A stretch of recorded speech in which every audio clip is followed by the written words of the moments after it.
Welcome to our channel. Today we how to set up travel expense categories in QuickBooks for tax filing step by step clearly. To set up travel expense categories in QuickBooks for tax filing, begin by logging into your QuickBooks account. Navigate to the Accounting tab on the left sidebar.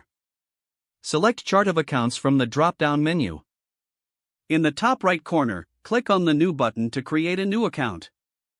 Choose Expense as the type of account. For the category type, select Travel to ensure proper classification. Enter a name for your travel expense category, such as Travel Expenses or Business Travel.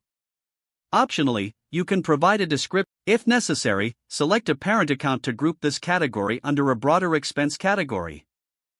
Click Save and Close to finalize the setup of your travel expense category. To add further specificity, you can create subcategories under your primary travel expenses. Repeat the process by clicking New each time you want to create a new subcategory. Consider categories like meals, lodging, or transportation for better tracking. Once your categories are set, record your travel expenses by going to the New button on the left sidebar. Select Expense to enter a new travel expense transaction. Fill in the details such as the date, pay, and amount of the expense.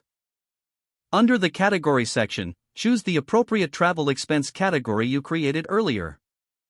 Attach any relevant receipts by uploading files for accurate record-keeping. After inputting all necessary information, click Save and Close to save the transaction. To ensure compliance for tax filing, regularly review and update your travel expense categories. Use the Reports section to generate summaries of your travel expenses at the end of the fiscal year. This setup will provide you with organized records, making tax filing more efficient. With these steps, you can successfully manage your travel expenses within QuickBooks. If the page does not load, refresh the browser or try again in a private or incognito window. Make sure you are using the correct email address, then retype it carefully to avoid small typos. If your password is not accepted, use the Reset option and create a new strong password you can remember. Check your spam folder for verification or security emails, then complete any requested confirmation steps. Enable two-factor authentication if available to improve account security and reduce unauthorized access risk. After signing in, review your profile details so your contact information and settings are accurate and current. Don't forget to like this video and subscribe to our channel for more step-by-step tech guides.